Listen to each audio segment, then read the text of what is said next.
Abran sus Biblias. La parashá de esta semana se llama Bo.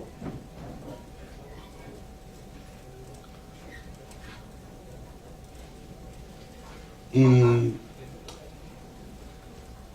ahí está a partir del capítulo del libro de Shemot, del libro de Éxodo. Hay en el mandamiento, en la parashá de hoy, hay una enseñanza que quiero compartir con ustedes de una manera visual, de una manera más práctica.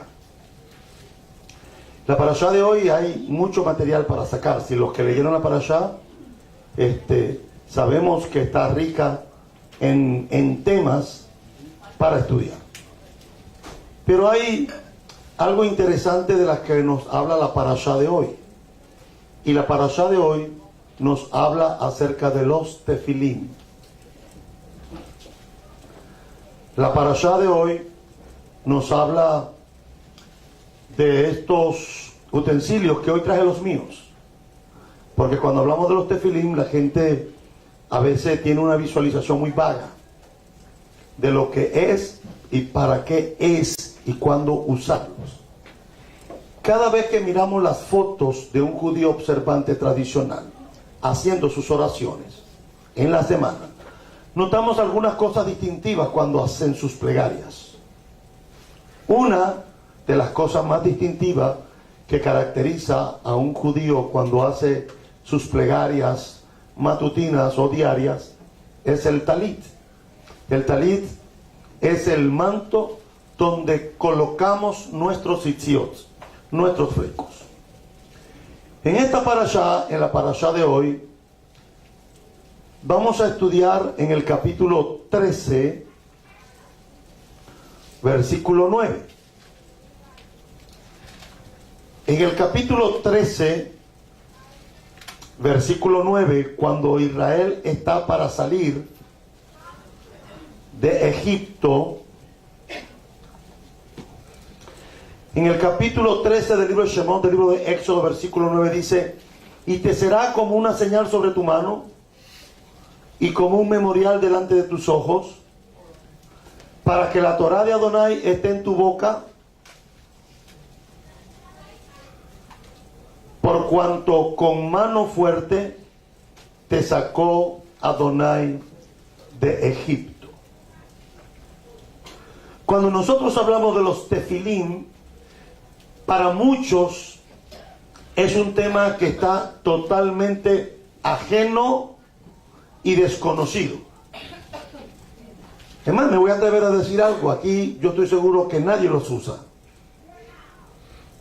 Por varias razones. Tal vez la principal, considero, tal vez puede ser el costo.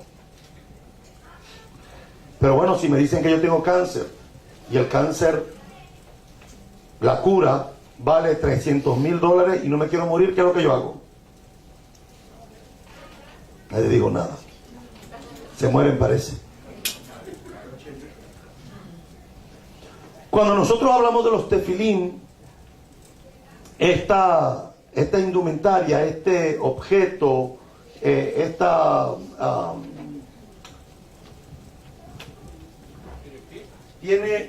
tiene algo que para nosotros es muy representativo. Cuando, antes de empezar a explicar, quiero dejar claro que este estudio no es para contradecir ni crear conflicto, sino para poder entender mejor lo que el Eterno nos mandó. Cuando nosotros buscamos la palabra tefilín en la Torá, no aparece. Tefilín en el hebreo, en la Torá, ni en los ketubim, ni en los escritos, ni en los neviim, ni en los profetas, la palabra tefilín aparece. Pero hay 4 partes o 4 secciones de la Torá donde se mencionan algunas cosas interesantes. Entre las cosas interesantes que se mencionan, ¿verdad?, está en el libro de Shemot, que es la porción que estamos leyendo hoy, en el capítulo 13, versículo 9, que dice: y te será como una señal sobre tu mano y como un memorial delante de tus ojos, para que la Torá de Adonai esté en tu boca, por cuanto con mano fuerte te sacó Adonai. Allí, en español, se mencionan dos palabras. Una será como una señal, y la otra será como un memorial. En ese texto en hebreo no dice en ninguna parte, dice tefilín. Deuteronomio capítulo 6 versículo 8, que lo recitamos 2 veces al día, que es lo que conocemos como la Shema. Deuteronomio capítulo 6 versículo 4 en adelante dice: Oye Israel, Adonai nuestro Dios, Adonai uno es, y amarás a Adonai tu Dios con todo tu corazón, con toda tu alma y con todas tus fuerzas. Y estas palabras que yo te mando hoy estarán sobre tu corazón, y las repetirás a tus hijos, y hablarás de ellas estando en el camino, estando en tu casa, andando por el camino, al acostarte y cuando te levantes. Y fíjense cómo dice el versículo 8, dice: y las atarás como una señal en tu mano, y estarán como frontales entre tus ojos. Dice, y las atarás como una señal en tu mano, y estarán como frontales entre tus ojos. Tampoco en el texto hebreo dice tefilín. Dice, y las atarás en tu mano, y la pondrás entre tus ojos, pero no dice qué. En el mismo libro de Deuteronomio, capítulo 11, versículo 18, dice: por tanto pondréis estas mis palabras en sus corazones y en vuestra alma, y las ataréis como señal en vuestra mano, y serán como frontales entre tus ojos. Tampoco el texto en Deuteronomio 11:18 tampoco menciona la palabra tefilín. Y Éxodo capítulo 13 versículo 16 dice: te será pues como una señal sobre tu mano y por un memorial delante de tus ojos, por cuanto Adonai nos sacó de Egipto con mano fuerte. Son los 4 pasajes en la Torá donde se nos menciona el acto de colocar en nuestro brazo y en nuestra frente algo que la Torá escrita no especifica. Cuando analizamos cada uno de los versículos para poder sacar provecho a la enseñanza de esta semana, en el texto de Deuteronomio capítulo 6 versículo 8 está la recitación más grande de nuestro pueblo, que es la que llamamos la Shema. Shema no significa oye. La palabra Shema significa escucha. Porque oír, se puede oír cualquier cosa.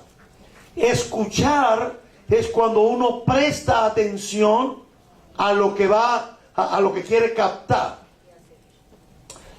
Cuando nosotros recitamos la Shema, con la cual cada uno de nosotros declaramos que Adonai Echad, que Dios es uno, y en el versículo del capítulo 11:18 parece estar dentro del mismo contexto del capítulo 6, pero cuando analizamos los versículos de la parasha de esta semana nos damos cuenta que estos pasajes no concuerdan con los de Deuteronomio. En los versículos del Éxodo, los pasajes están en unos contextos diferentes a los de Deuteronomio. En Éxodo 13:19, el contexto nos viene hablando en el capítulo de los panes sin levadura y la consagración de los primogénitos. Pero en el versículo 9 dice: y te será como una señal sobre tu mano, dice, ya deja tu mano, y como un memorial delante de tus ojos. Y notarás que la palabra, que las expresiones en Deuteronomio y en Éxodo son diferentes. En Deuteronomio, los versículos dicen, los pondrás como frontales. Y el hebreo dice totafot, en tu frente. Pero en Éxodo dice memorial. Y en hebreo, memorial es zícaron. Y en el versículo 16 dice totafot y dice zícaron. Vamos a definir la palabra memorial del versículo 9 de Éxodo 13:9, que en hebreo dice zícaron, que significa recuerdo. Hablando sobre este versículo, el rabino Rashi nos cuenta que hay que interpretarlo de esta manera. Dice Rashi que cuando leamos el capítulo 13, versículo 9, dice: tu salida de Misrayim con mano fuerte debe ser una señal en tu mano y una remembranza ante tus ojos. En el Sefer HaZikaron, en el rollo de los recuerdos que escribió el rabino Rashi dice que el capítulo 13 del libro de Éxodo, versículo 9, donde dice: y te será como una señal sobre tu mano, es para recordar que Dios nos había sacado con mano fuerte de Egipto, y donde dice que deberíamos de tenerlo como un memorial en nuestra frente, un zicarón, un recuerdo, era para recordarnos a nosotros mismos que Dios nos había sacado de Egipto. Cuando nosotros vemos los tefilín, la palabra tefilín viene de tefila, de oración. Son dos utensilios o dos herramientas o dos aparatos que utilizamos para nuestros rezos diarios. Es interesante porque cuando nosotros hablamos de los tefilín, para la gran mayoría de los lectores de la Biblia no sabemos de lo que estamos hablando. De hecho, lo que acabo de decir, la palabra tefilín no está explícitamente en la Torah escrita. Los saduceos no tenían como tradición colocarse tefilín.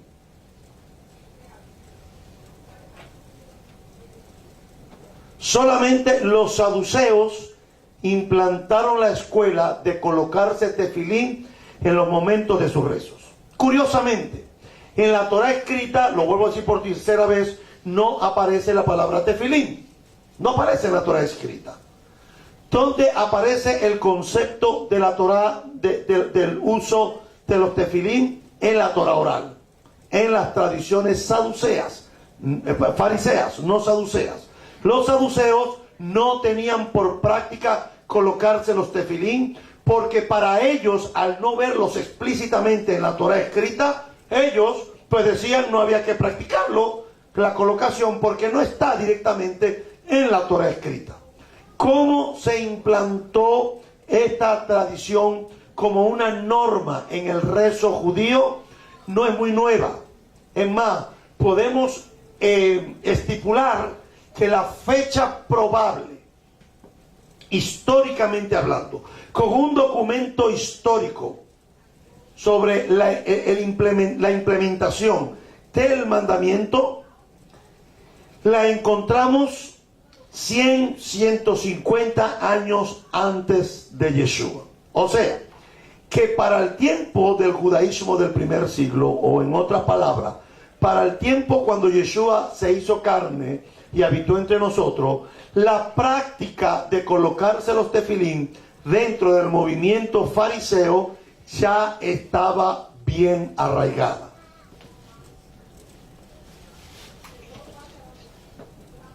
Las leyes que rigen el uso de los tefilín fueron ordenadas por los rabinos, por los sabios, basándose en los 4 textos que ya hemos mencionado: Deuteronomio 6:8, Deuteronomio 11:18, Éxodo 13:9 y Éxodo 13:16. En estos 4 textos, los fariseos, basándose en estos 4 textos que explícitamente no mencionan que hay que colocarse una cajita con unos escritos amarrados en cuero en la cabeza y en las manos, no está explícito. Ellos reinterpretaron el texto dándole un sentido más práctico al mandamiento. Porque esto es igual que cuando dice el libro Cantar de los Cantares, Shir Hasharim, Dice, ponme una marca sobre tu brazo. ¿Verdad? Cuando yo me enamoré de mi esposa, no agarré y me escribí el nombre de mi esposa, o me tatué el nombre de mi esposa, o me lo escribí en mi brazo. Entonces los rabinos claramente nos dicen, el Talmud claramente nos dice, los sabios del Talmud, que la tradición de colocar tefilín en el rezo matutino es una reinterpretación de 4 textos que están escritos en la Torá. Mientras que estos pasajes fueron reinterpretados y aplicados literalmente por la mayoría de los comentaristas fariseos, como por ejemplo y sin embargo el rabino Ibn Ezra y el Rashban, sostuvieron que la ley general solo se expresó en la Biblia. O sea que ahí no está explícito el mandamiento de usar los tefilín, sino una ley general. En la Torá, la aplicación y la elaboración de materia que sea totalmente de la tradición y la inferencia, o sea, toda la forma de elaborarse, de lo que es, de cómo se compone y de cómo usarlo, está explícitamente en la literatura rabínica, en la literatura de nuestros sabios. Sanedrín 88b nos dice lo que acabo de decir, que todo fue una elaboración de ese material y de tradición y de todo lo que repercutía el uso de estos utensilios. Cuando los Tanaín tuvieron que recurrir a la interpretación caprichosa de los textos a fin de encontrar apoyo bíblico para la tradición de colocarse los tefilín, tuvieron que recurrir a reinterpretar la Torá, no desde el punto de vista literal, porque ya lo hemos dicho por 5ª vez, que en la Torá escrita no están los tefilín. Pero fíjese, curiosamente no está en la Torá escrita, no está en los Nevi'im, en los profetas, no está en los Ketuvim, no está en los libros históricos, en los escritos, pero está en el Brit HaDashah. ¿No? ¿No parece curioso eso? Que los tefilín como palabra, estoy hablando de la palabra, no está en la Torá, no está en el Pentateuco, no está en los profetas ni está en los escritos, pero sí aparece en el Brit HaDashah. Por eso entendemos que cuando la institución de la tradición fue establecida, fue antes del judaísmo del primer siglo. Hay más leyes atribuidas a la exposición oral por Dios a Moshe y la agrupación sobre la institución de los tefilín sobre toda otra institución en el judaísmo. Hay más reglas y formas de la tradición para sostener la práctica de los tefilín que del Shabbat, por ejemplo. Porque el Shabbat, aunque no haya tradición oral, tenemos Torah escrita. Y la Torah es explícita cuando habla del Shabbat. Pero como en la Torah escrita no tengo nada con respecto a la tradición, a los tefilín, la tradición se encargó, la tradición farisea. Usted nunca diga, los judíos se lavan las manos antes de comer. Eso no es cierto. No podemos generalizar. Los ortodoxos se lavan las manos. Los jasídicos se lavan las manos antes de comer. Hacen las brajá, las bendiciones reglamentarias para antes de comer. Pero no todo el judaísmo se lava. Los reformados no se lavan las manos, que es el grupo mayoritario dentro del judaísmo. Los conservadores no se lavan las manos antes de comer. O al menos que sea un conservador, conservador. Apegado a la tradición. Igual que en el judaísmo del primer siglo, no todos los judíos utilizaban tefilín. ¿Cómo aparece la palabra hebrea tefilín en el Brit HaDashah, en el Nuevo Pacto, en el Nuevo Testamento? ¿Cómo aparece? Aparece con una palabra rara. Filacteria. Filacteria. Bueno, de hecho, en castellano, esa palabra no existía. hubo que añadir. Fíjese, el hebreo ha influenciado tanto en la lengua castellana y en cualquier otro idioma en el mundo, porque las formas, los nombres José, Abraham, Pablo, Pedro, Andrés, Felipe, María, Juan, Esteban, no eran nombres, no, entienda, no eran nombres griegos, no eran nombres romanos, no eran nombres españoles, eran nombres hebreos que fueron castellanizados, y por el uso cotidiano de las palabras impregnó también al mundo cristiano, y hoy muchos de los cristianos tienen y portan nombres judíos. Que la que se llama Miriam no se llama Miriam porque Miriam o María no era católica, ni mucho menos evangélica, que los evangélicos tienen nada más 500 años que aparecieron en la historia. Las que se llaman María vienen del hebreo Miriam. Aunque hay gente por ahí que se pusieron unos nombres más raros, le pusieron unos nombres que uno dice, Padre amado, ¿dónde sacaron? Parece que tiraron unas latas con piedra adentro, y como sonó así lo colocaron. Yo tenía una miembro aquí en la congregación hace muchos años. Usted sabe que la gente que más raro le pone los nombres a los individuos son los cubanos y los maracuchos, los del sur y a los de Venezuela. No he visto dos culturas que le pongan los nombres más raros a sus hijos. Y últimamente, en los últimos 40, 50 años, los nombres más raros búsquelos en Cuba y búsquelos en Maracaibo, en mi ciudad. Yo tenía una hermana aquí que se llamaba Taimí. No me pregunte qué significa. Taimí. You see me. You see me. Yusnavi. US Navy. Y así, pero si usted va a América, si usted va a mi ciudad, por ejemplo, Temístocles, Auspicio, Diosdado, Temilo, Aristóbulo, usted, Mamerto. No, ese no es venezolano. Lo sentimos, es de la hermana Colombia. No se lo quieren llevar. Entonces fíjese, hay una cantidad de personas hoy que portan nombres que piensan que son nombres cristianos, pero la realidad es que todos esos personajes fueron hebreos y portaban ese nombre, y de esa manera fueron castellanizados y hoy son usados. El judaísmo ha tenido que elaborar a la par de estos utensilios religiosos, ha tratado de plasmar una infinita cantidad de tradiciones para de alguna manera el judío observante pueda cada mañana colocárselos para hacer sus oraciones. En la Biblia se le llama filacteria, y es una palabra muy rebuscada, y es una palabra castellanizada que no viene del hebreo.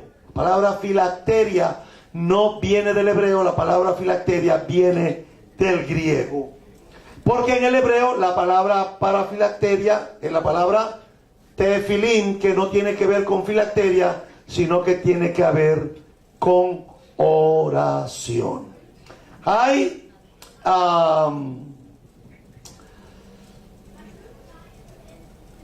aunque la mayoría de los comentaristas judíos se siguen en su interpretación literal del pasaje, claro, hoy la gran mayoría que cree en el uso del tefilín se sostiene en base a ¿qué? A la escuela farisea. Entienda que la escuela saducea desapareció. Lo poco que se saben de los saduceos, o de los esenios, o de los celotes, o de los herodianos, o de los cananitas, que eran sectas del judaísmo del primer siglo, las conocemos, número uno, por el Nuevo Pacto, el Nuevo Testamento, el Brit Hadashah, y las conocemos por la literatura rabínica, porque cuando el judaísmo se reorganizó en el año 150, en el concilio de Jabnia o de Yavne, los fariseos trataron y eliminaron todo vestigio de la escuela saducea dentro del judaísmo. Y cada vez que aparece alguna mención de una creencia saducea, los fariseos lo hacen de una manera despectiva para atacar el error de los saduceos. Si no hubiese sido por los escritos del Nuevo Pacto, mucha de la información saducea se hubiese perdido. Entonces, todos los sabios que se formaron a partir del año 150 después de Yeshua, todos esos sabios fomentaron el uso de los tefilín. ¿Por qué? Porque Yohanan ben Zakkai, que era un fariseo, reorganiza y sostiene y mantiene y promueve el uso del tefilín. Por eso hoy todavía, 2000 años después, dentro de los movimientos ortodoxos o conservadores o ultraortodoxos o hasídicos o ultrahasídicos, vamos a ver que todas las mañanas en la sinagoga o en el cotel, los hombres piadosos usan tefilín para sus oraciones. Y a lo mejor está diciendo, rabino, ¿y nosotras las mujeres? Que se queden calladas y aprendan en sus casas en silencio. Amén. Las mujeres estaban exentas de usar tefilín. ¿Por qué? ¿Por qué las mujeres estaban exentas? Porque dicen los sabios que nuestras mujeres son tan piadosas, son tan consagradas, son tan temerosas de Dios, que no necesitan colocarlo. Los hombres somos los que tenemos que usarlo porque a nosotros se nos olvidan las cosas. Denle un aplauso al Señor. Sí, porque hay gente por ahí que piensa que el judaísmo es machista y que no deja usar las mujeres. ¿Y por qué no puedo usar un talit? Mire, aquí no tenemos la tradición de usar un talit, porque siempre hemos entendido que es una prenda masculina. El talit se colocaba en el manto masculino que usaban los hombres en los tiempos bíblicos. La prenda que identificaba a una mujer judía era su cabeza cubierta. Si hay alguien que lo quiere hacer, nosotros no tenemos tal costumbre. Hay lugares donde sí lo usan y no los criticamos, no caemos en esos términos. Pero tradicionalmente nosotros no usamos nuestras mujeres en nuestra organización no usan talit porque no forma parte de nuestra tradición. De hecho, como sefaradíes, los sefaradíes somos más apegados a la tradición que muchos de los askenazis. Muchos de los askenazis. De hecho, dentro de los movimientos askenazí hay ortodoxos y ultraortodoxos, pero también están los reformados y los conservadores. Dentro de los sefaradíes no existen reformados, no existen conservadores, no existen. Todos los judíos sefaradíes somos judíos observantes y punto. No tenemos reformados dentro de los movimientos sefaradíes. Entonces, toda esta cosa de la elaboración de los tefilín, los rabinos fariseos interpretaron que era para que nos recordáramos, y depende del texto lo que vamos a decir. Éxodo dice una cosa y Deuteronomio dice otra. Pero los sabios se olvidaron del contexto de lo que venía hablando y simplemente dijeron, tenemos que hacer dos cajitas, una para colocárnoslas en el brazo y la otra para colocárnoslas en la cabeza. El término tefilín se encuentra en la literatura talmúdica, aunque la palabra totafá todavía estaba en curso y se utilizaba con el significado de diadema, de corona, según el Talmud Tratado Shabbat 6.1. También en los Targumín, que son las traducciones del hebreo al arameo de la Torá, de Onkeló, Yohanan ben Zakkai, y en la Peshita, pero no se encuentra el texto la palabra tefilín en la Torá escrita. No se sabe si este mandato se llevó a cabo en los tiempos muy antiguos. No tenemos un documento para probarlo. En el caso de que sea afirmativo, de que esta tradición viene mucho más allá de Esdras y Nehemías, que son los que regresan después del cautiverio babilónico, no se sabe de qué manera ni cómo se empezó a establecer la tradición. Pero partiendo del número relativamente grande de normativa con respecto a los tefilín, que algunos de ellos relacionados con los nombres de los primeros Tanaín, también del hecho de que entre los 55 ordenanzas del Sinaí, solo 8 solamente se refieren a los tefilín. Perdón, a los ofrim. Y 7 al conjunto de la Torá completa. Se deduce que se usaban ya en el momento del cuando los escribas ya estaban. Entre el cuarto o al menos el tercer siglo antes de Yeshua. La prueba más antigua que tenemos del uso del tefilín la encontramos en una carta de Aristea, escrita unos 100 años antes de Yeshua. Habla de ello como una institución antigua, y también el gran historiador Flavio Josefo en el libro de la Antigüedad de Judías también nos dice que ya la práctica estaba instituida. Los tefilín que utilizamos en la actualidad consta de 2 cajas de cuero. Uno que se usa en el brazo y el otro que es conocido como Shel Yad. Can you repeat after me, please? Shel, no Shel nada. Shel Yad, con D al final. Shel Yad, el tefilín de la mano. Shel de Yad, mano. El tefilín de la mano, y el otro se coloca en la cabeza y es conocido como Shel Rosh, el de la cabeza. Estas cajitas estaban hechas o son hechas de piel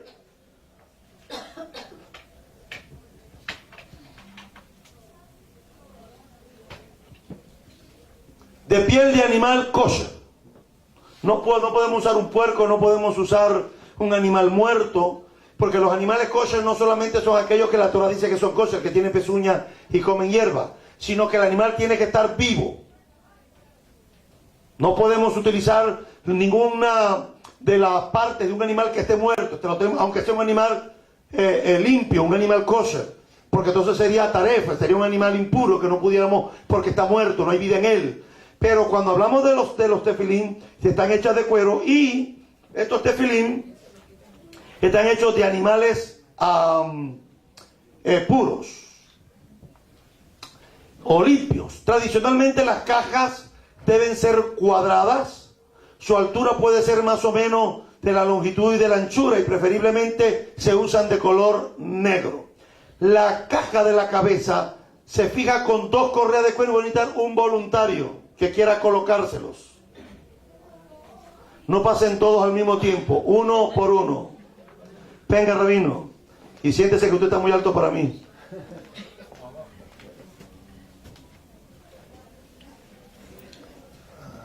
¿Cuál se pone primero? La cabeza.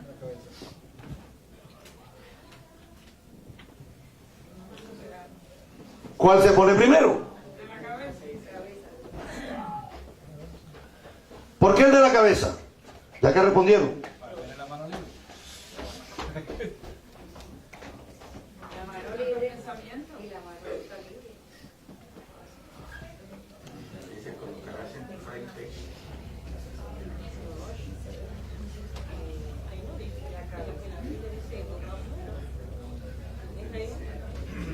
Se empezó todo el mundo a abrir la Biblia, y claro, es que es la única manera, porque si no, no podemos.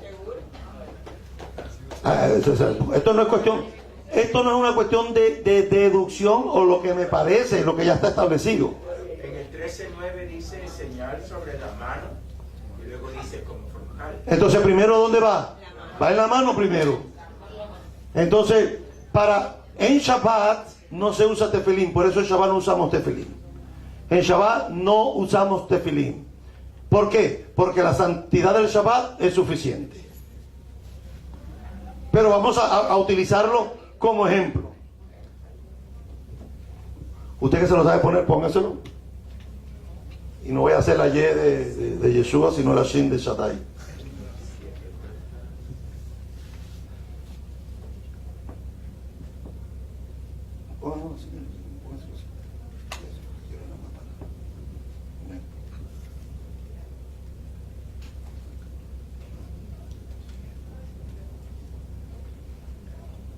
No se pone por encima de la camisa. Hay que levantarse la camisa porque tiene que estar ¿dónde? En el brazo, no sobre la tela. Ahí. Mira los músculos, Rabaní, para que se emocione otra vez.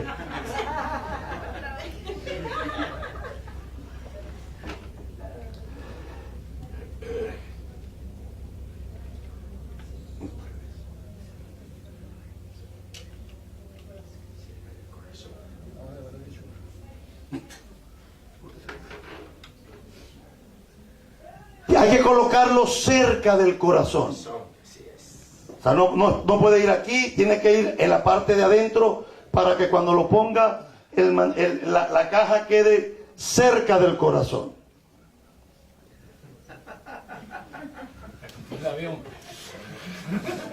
Entonces empezamos a hacer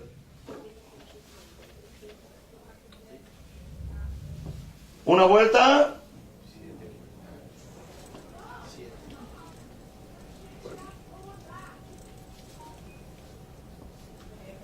Dos vueltas y tres vueltas. Enseña el brazo. ¿Qué letra hay? La letra Shin. ¿Qué es la letra Shin? No tiene equivalencia al español. Luego seguimos.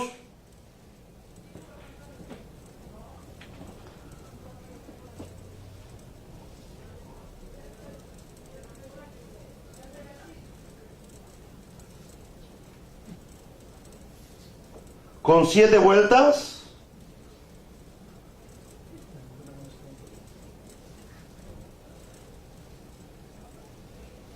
Y la deja ahí.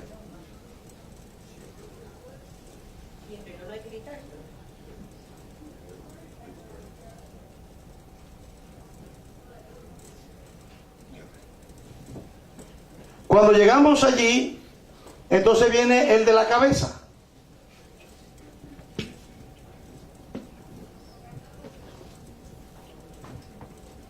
Claro, cada vez que vamos a guardar una misma tenemos que decir una bendición. Pero como no vamos a decir la bendición, porque no vamos a guardar las mismas, porque hoy no nos está permitido usar el tefilín, solamente estamos colocando el ejemplo para que la gente entienda qué es una filacteria o qué es un tefilín.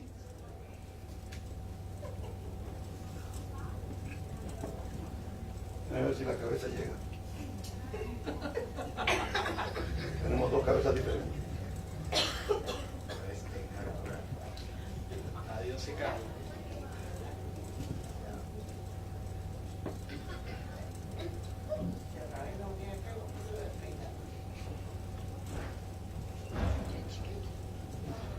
De esa manera, el judío se coloca sus tefilín después de haberse colocado el talit y en la mañana mirándose hacia Jerusalén hace sus rezos diarios. Digo porque aquí hay gente que no ora, aquí hay gente que no ora. Ni siquiera dice, Señor, te doy gracias por este día. Se levantan y con la misma salen corriendo. El judío observante primero se para antes de hacer todo. Si hay que levantarse temprano, se levanta más temprano. Empieza a hacer las oraciones matutinas. Se coloca los tefilín, se pone y empieza a orar. Se pone el shel yad y el shel rosh, que son hechos de pieles de animales limpios. La caja negra se fija con correas de cuero. La correa se pasa por los tefilín, por la cabeza y termina en la parte posterior de la cabeza con un nudo que representa la letra Dalet. La que se ata a través de los tefilín en la mano se forma la letra Shin, que ya lo acabamos de ver. La caja contiene el tefilín de la cabeza, en la parte posterior contiene la letra Shin, arriba. Al lado derecho con 3 trazos y al lado izquierdo con una caja con 4 trazos. Hay una Shin con 4 en vez de 3, con 4. Después le explico por qué con 4. Donde quiero concentrarme acá es que se coloca en el brazo primero y luego en la cabeza con sus respectivas bendiciones. Los tefilín, como ya lo dije, no se usan en el Shabbat. Esto es una tradición que fue impuesta por los sabios de Israel. Pero eso no quiere decir que no tengo por qué cumplirlo. ¿Aló?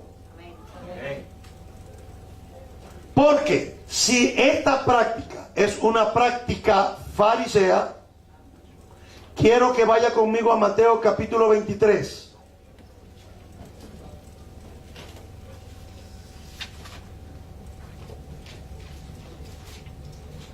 Os voy a volver a preguntar, ¿quién instituyó la tradición de usar los tefilim para hacer las oraciones diarias? Los fariseos. Capítulo 23, versículo 1. Entonces habló Yeshua a la gente y a sus discípulos y les dijo: en la cátedra de Moshe se sientan los escribas y los fariseos. ¿Quién mandó? ¿Quién dijo eso? Yeshua. ¿A quién se lo mandó? A sus discípulos. Y a la gente. No diga a los discípulos porque saca a la gente. El texto dice: entonces habló Yeshua a la gente y a sus discípulos. ¿Cuántos discípulos de Yeshua aquí? Levante la mano. Hay pocos, parece. Dice: en la cátedra de Moshe se sientan los escribas y los fariseos. Así que todo lo que les digan que guarden, ¿qué?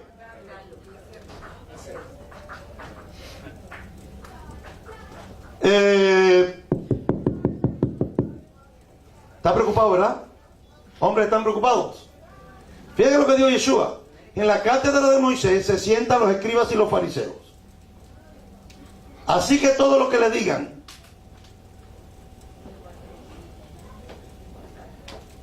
así que todo lo que os digan que guarden, guárdenlo y obsérvenlo. Entonces, si esto es una práctica farisea, así que todo es todo o la mitad. Todo es lo que yo creo o a medias. Todo es lo que a mí me parece o todo.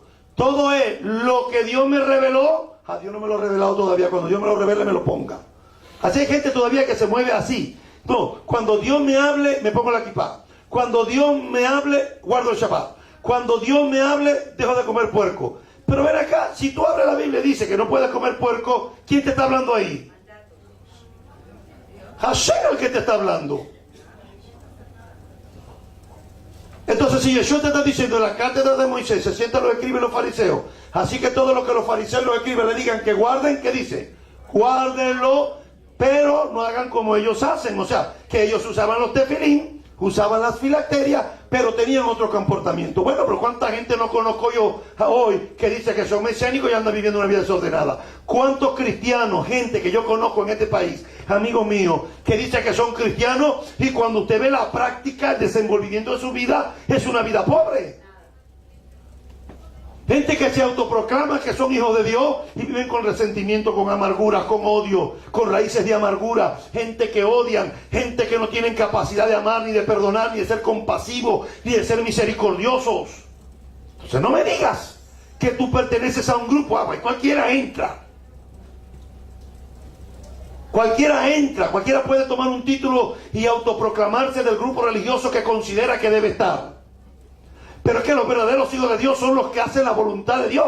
Los verdaderos hijos de Dios son los que son guiados por el Espíritu de Dios. Y el Espíritu de Dios jamás te va a llevar a contradecir la Torá, nunca. Ahora, te la voy a poner un poco más difícil. Yo creo que Yeshua no era fariseo. Pero creo que Yeshua estaba de acuerdo con los fariseos. ¿Por qué? Porque Yeshua aprueba la escuela farisea y no la escuela saducea.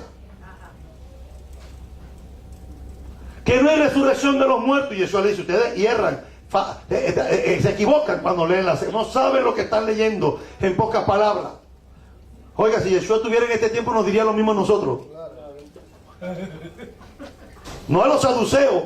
Cuando la gente hoy que está leyendo la Biblia y están entendiendo otra cosa que no fue lo que Pablo, ni Yeshua, ni Mateo, ni ninguno quisieron decir, Yeshua se apareciera y nos dijera: ustedes están errando las escrituras, están fallando en la interpretación de las escrituras, porque lo que ustedes están leyendo ahí no es lo que yo dije. Ahora, te la voy a poner un poco más difícil. Rab Shaul, ¿a qué grupo sectario del judaísmo del primer siglo pertenecía? Oye, Pablo no era cristiano evangélico. Yo no tengo nada, yo amo a mis hermanos evangélicos. Es que los evangélicos aparecieron en el 1800. Eso es historia. Hasta el 1800 no habían cristianos evangélicos. La organización pentecostal de las Asambleas de Dios de Estados Unidos nace en el 1800. Antes del 1800 no había movimiento pentecostal en el mundo. Pablo no pertenecía a la asociación bautista ni del norte ni del sur. Porque los bautistas, ¿cuándo surgieron? En el 1500 aproximadamente. Los anabautistas en el 1300. O sea, antes del 1300 no había anabautista ni bautista. O sea, nadie cantaba Castillo Fuerte eres tú. Ni cuando ya se pase lista. ¿Por qué? Porque eso fueron cosas que surgieron posterior. Tampoco fueron católicos romanos, ni griegos, ni sirios. Tampoco. No eran cristianos coptos. No eran testigos de Jehová. No eran mormones. Pablo no era mormón. No era adventista. Pablo nunca dijo en el Nuevo Testamento que él era cristiano. Never and ever. Nunca Pablo dijo: yo soy cristiano. Nunca. De hecho, la palabra cristiano solamente aparece 3 veces en la Biblia. 3. Y las tres son despectivas. Fueron los paganos los que llamaron a los hermanos judíos que estaban en Siria. Los llamaron por primera vez. Porque ¿qué significa cristiano? Porque ya hoy a la gente se le olvidó lo que significa cristiano. O sea, la gente piensa que un cristiano es un seguidor de Cristo. Vive como Cristo. Camina como Cristo. Se comporta como Cristo. Un mesiánico es lo mismo. Se comporta como el Mesías. Camina como el Mesías. Vive como el Mesías. Resuelve las cosas como el Mesías. No como venezolano. Es que mi abuela era así. Y yo salía a mi abuelita.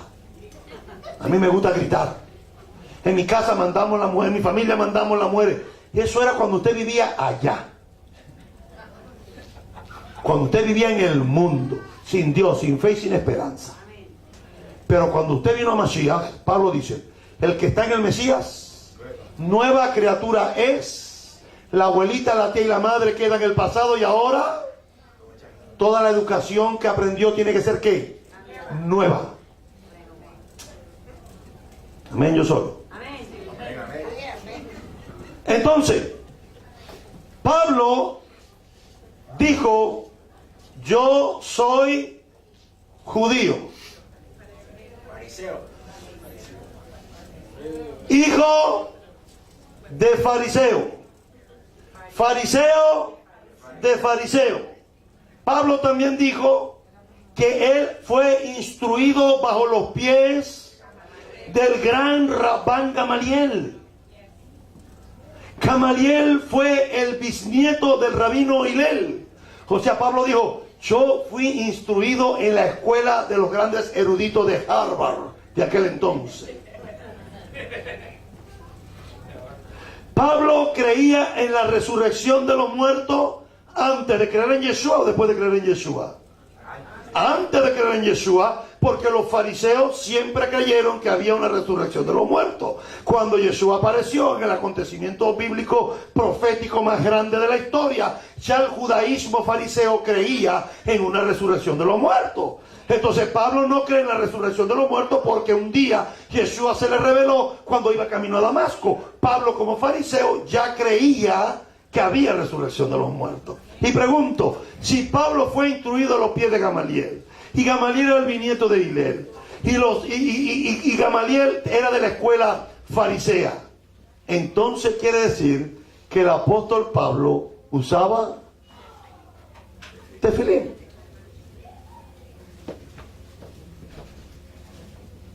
Rabino, la Torah no lo dice. Claro, la Torah no lo dice. Porque, perdón, el Brit Hadashah no lo dice, el nuevo pacto. ¿Por qué no lo dice? Porque es que no tiene que volver a explicar todo lo que tenían que hacer, porque ya estaba implícito. Cuando yo hablo con un venezolano, yo no tengo que explicarle qué es una yaca.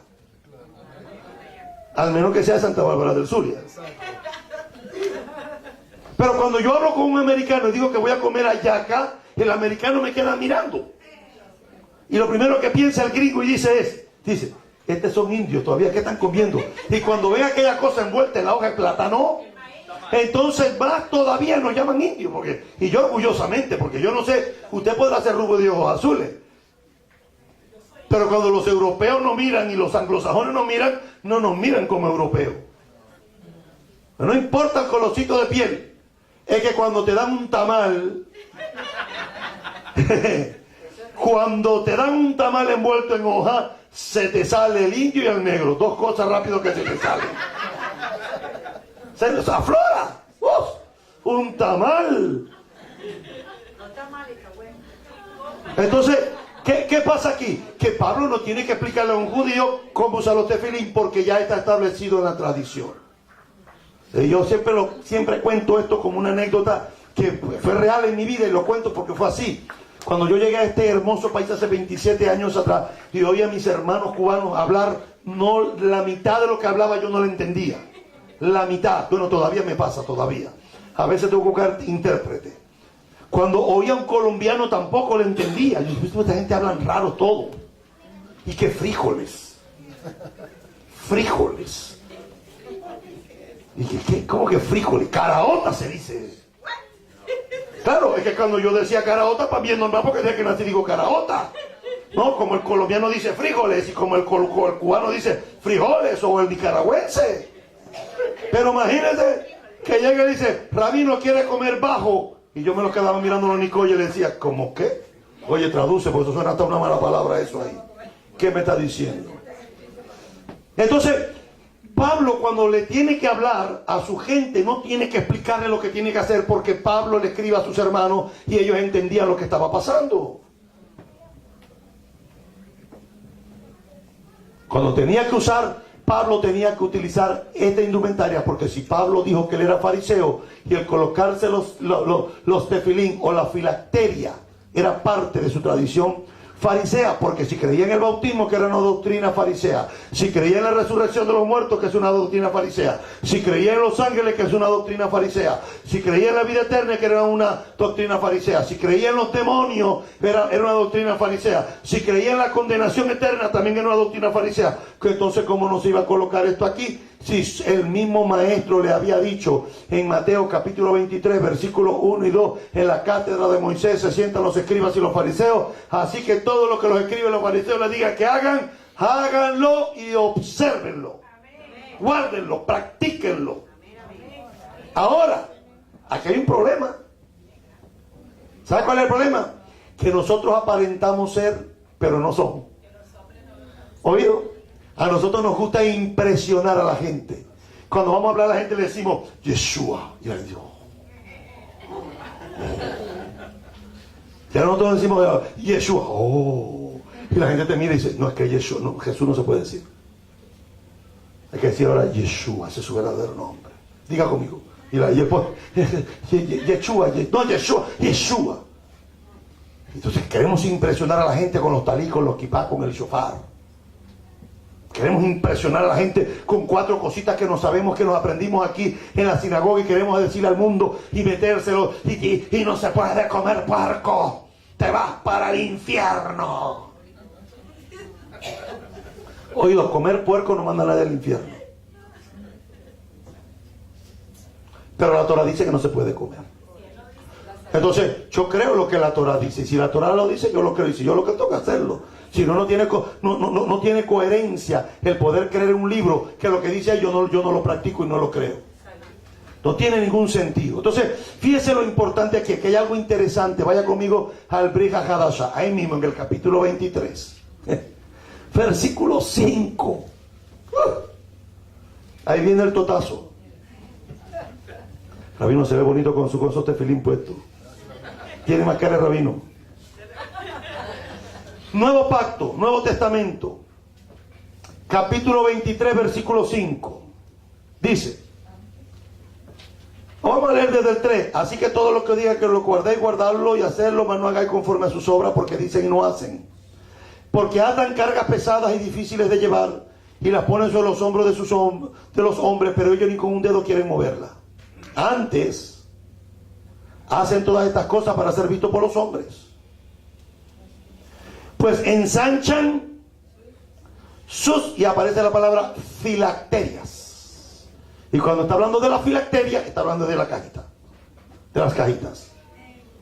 Filacterión, dice el griego. Las ponían más grandes. Es como la gente hoy, los mesiánicos hoy. No les gustan los talí cortos, les gustan los talí grandes. Los talí gadol, que arrastren. Que los tzitzit lleguen hasta la alfombra. Se compran ya no se compran kippah negra porque no se nota, se la compran verde, azul, blanca, que se les noten cuando caminan. Y Yeshua les dice, antes hacen todas sus obras para ser vistas por los hombres, pues ensanchan sus filacterias y extienden los flecos de sus mantos.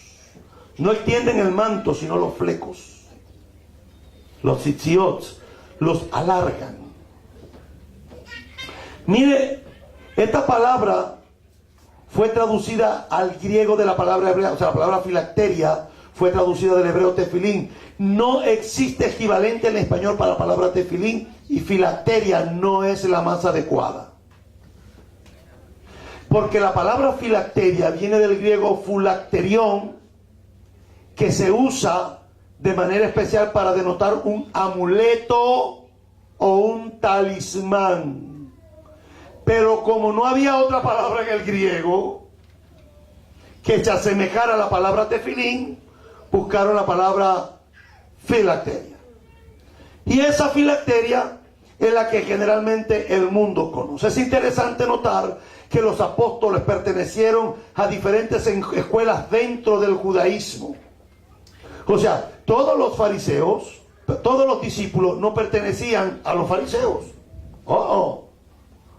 Dentro de los discípulos de Yeshua habían unos que pertenecían a los fariseos y otros pertenecían a otros grupos. Como por ejemplo,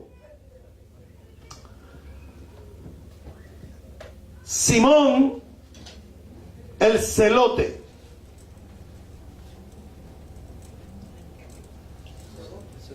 Los celotes era una secta. Celote no era el apellido. O sea, cuando la gente dice Miriam Magdalena, María Magdalena, no es que se llamaba María y el segundo nombre era Magdalena. Por favor,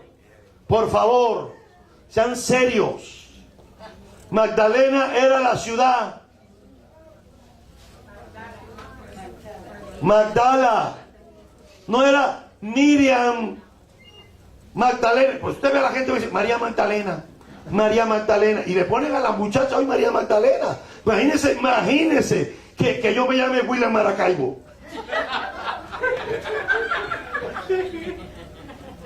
¿verdad? O que la hermana Dori se llamara, no sé, Dori Orguín, o la hermana María sea María Camagüey. No tiene sentido eso. Usted se imagina el hermano Eber Sarta Bárbara. No estaba hablando del segundo nombre, estaba hablando de la ciudad. Judas Iscariote. Judas o Yehudá, el que vivía en una ciudad que se llamaba Iscariot. No era su segundo nombre. Jesucristo no es que se llama Jesús y el segundo nombre y el apellido era Cristo, no. Es Yeshua HaMashiach, Jesús el Mesías, Jesús el Cristo, Jesús el ungido, Yeshua el ungido. Pero si la gente todavía no entiende María Magdalena, imagínense cómo van a entender el Apocalipsis. ¿Aló? Imagínense la viuda de Naín. Yo oí hace unos meses, el año pasado, creo que alguien me explicó que en Centroamérica se enseña que la viuda de Naín es que el hombre, ella era la viuda del hombre que se llamaba Naín. O sea, el esposo de la viuda se llamaba Naín. Entonces se murió la viuda, el niño a la viuda, y entonces la viuda de Naín, o sea, la viuda del difunto Naín. No, Naín era la ciudad de donde estaba saliendo la viuda para enterrar a su muchacho. Si hoy todavía no pueden entender eso, ¿cómo me van a explicar lo que es la ley y la gracia? Háganme el favor. En esta situación en la que estamos viviendo hoy. Simón el celote. Y Pablo era fariseo. Simón el cananita. Cada uno de estos apóstoles pertenecían a unos grupos específicos del judaísmo. Pablo era fariseo.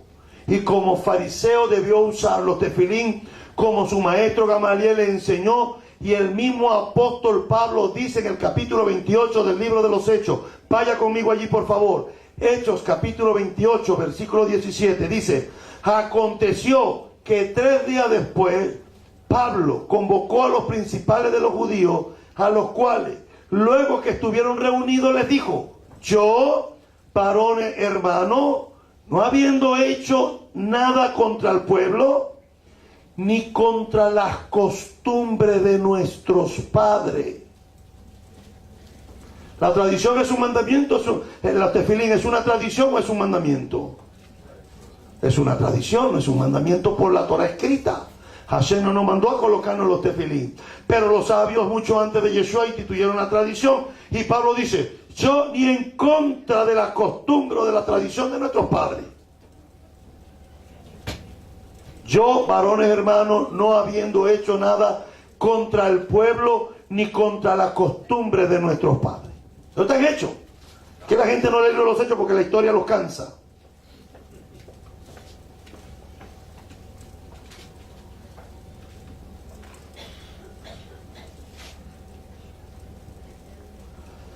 Pablo en el capítulo 22 dice, del libro de los Hechos, versículo 3: yo de cierto soy judío. Pablo no dijo que era cristiano. Pablo dice: yo de cierto, o sea, Pablo está asegurando, confirmando, yo en verdad soy judío. No dice fue judío. ¿Aló? No dice en pasado. Hechos capítulo 22, vuélvalo a leer, versículo 3. Yo en verdad soy judío, nacido en Tarso de Cilicia, pero criado en esta ciudad, instruido a los pies de Gamaliel, estrictamente conforme a la Torá de nuestros padres, celoso de Dios como hoy lo sois todos vosotros. ¿Cuál era el celo que tenía Pablo? El mismo que tenían los judíos que no creían en Yeshua. ¿El mismo?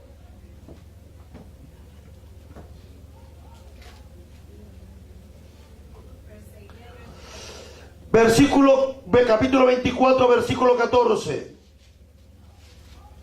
Pero esto te confieso que según el camino que ellos llaman herejía, así sirvo al Dios de mis padres, creyendo todas las cosas que en la Torá y en los profetas están escritos. Hechos capítulo 25, versículo 8. Alegando Pablo en su defensa, dijo: ni contra la Torá de los judíos, ni contra el templo, ni contra César he pecado en nada.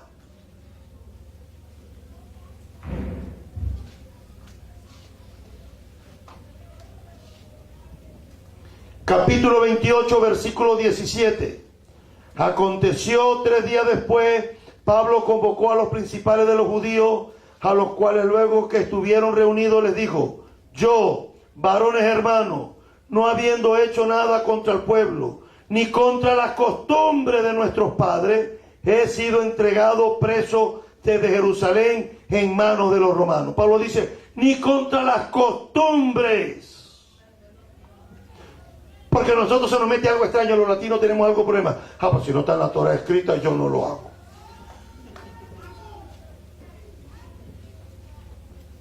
Yo soy toraico.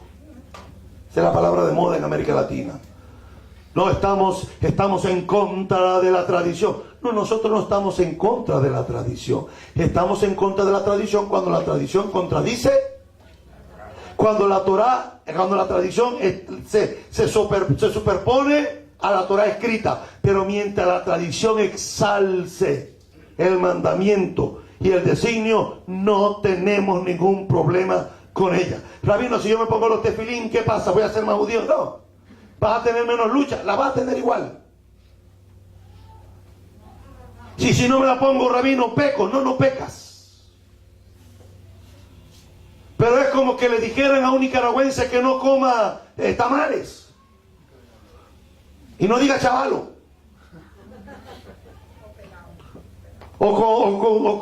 Imagínense que usted oiga a un argentino diciendo, pues y ponerle, no sé por qué pone la mano así, pero la pone así. Entonces no tiene sentido. O sea, a nosotros como pueblo, nos tiene que identificar una cultura, unas tradiciones, una idiosincrasia. ¿Por cuál es el problema que tiene el mundo occidental? Que tiene un concepto bíblico, pero la tradición no se ajusta a la Torá. La tradición las adoptamos del país donde nacimos y donde crecimos y donde funcionamos. Pero cuando nos vemos, vamos a celebrar Hanukkah, entonces nadie hace latkes, nadie hace sutganiyot, nadie hace torticas de papa, sino no, voy a traer buñuelos cubanos, voy a traer buñuelos de papa, voy a traer buñuelos de malanga. Pero es que Yeshua no era cubano, no era nicaragüense, no era venezolano, Yeshua era hebreo. Tienes que hacer tortica de papa y comértela con pasta de manzana, y tienes que comértela con chocolate caliente.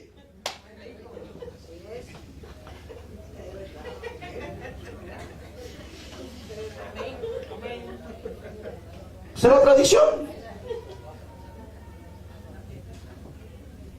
No puedes hacer otra cosa. Comemos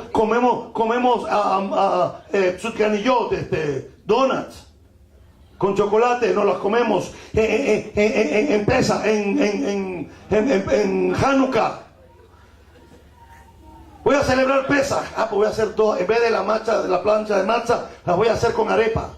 Bueno, porque el maíz es kosher, los sefaradí podemos comer maíz en Pesach. Pues no comemos en la noche de Pesach, no comemos arepas, no comemos tamales. Eso cómaselo en los días de los fiestas. Fíjense, esto es tan poderoso en América Latina. Yo no sé cómo pasa en la comunidad americana, norteamericana, pero en América Latina la gente se come la comida cuando la fiesta pagana dice que hay que hacerlas.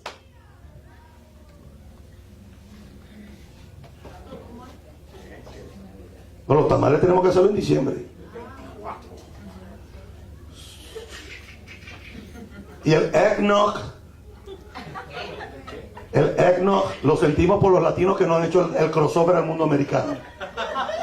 Después les explico qué es el eggnog. Eggnog, la gente aquí se la toma en fiestas de fin de año, en Navidad. Y usted ve a los mesánicos, no se lo toma. Ahí está en el año, en la nevera del supermercado. Nadie lo compra en enero para tomar, ni en febrero, ni en marzo, ni en abril, ni en mayo. La gente se lo toma en diciembre. Los tamales en diciembre. El coquito en diciembre. La hallaca en diciembre. El dulce de tal cosa en diciembre. Bueno, con excepto los cubanos que comen arroz con grito del año. Los cubanos, tú vas al día de la madre, arroz con congrí. Tú vas al día del padre, arroz con congrí. Tú vas al día de la independencia, arroz con congrí. Y yo caí. Y tú vas el día de Navidad, arroz con congrí. Tú vas el día de lo que sea, arroz con congrí. Los cubanos sí no se complican con eso, mi hermano. Es que era lo único que había. Arroz con congrí, yuca y platanito y puerco. Y se acabó.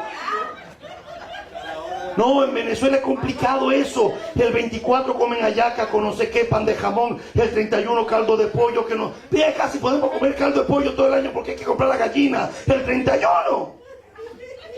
¿Sabe qué es eso? Tradición. Tradición. Pero nosotros tenemos una tradición con la cual nosotros, si somos parte del pueblo de Israel, tenemos que injertarlo en nuestra vida para poder tener una identidad no solo religiosa, sino también cultural.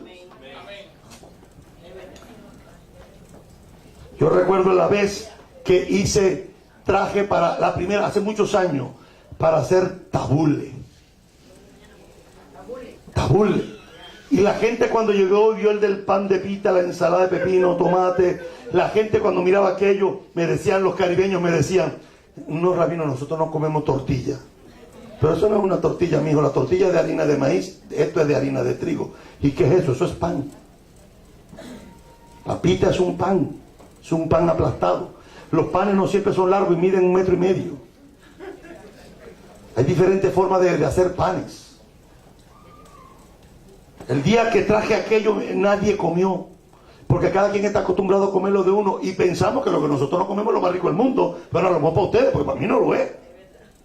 No, esta comida es riquísima. Mire, no hay nada más malo que un pastelito de guayaba cubano. A mí no me gusta. No me gusta. No me gusta. No me gusta el vallenato. Es horrible el vallenato. No me gusta. No me gusta ciertas cosas. No me gusta. Es horrible. Imagínense. Pero tiene que entender que lo que a mí no me gusta es lo que a usted le gusta. Y lo que a mí no me gusta, porque no se crea, en mi país hay cosas que yo no me las como ni por fe. En mi país hay una cosa que se llama huevo chimbo, que eso no hay quien se los coma. Que todo el que se coma los huevos chimbos, eso tiene un paladar muerto.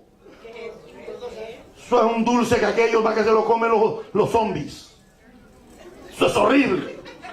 Pero se los comen. Los mexicanos comen grillo y comen gusano. Y los colombianos comen hormigas también. Entonces eso no quiere decir, entienda, nuestras tradiciones tenemos que fundamentarlas en la asociación con el pueblo con el que nos identificamos.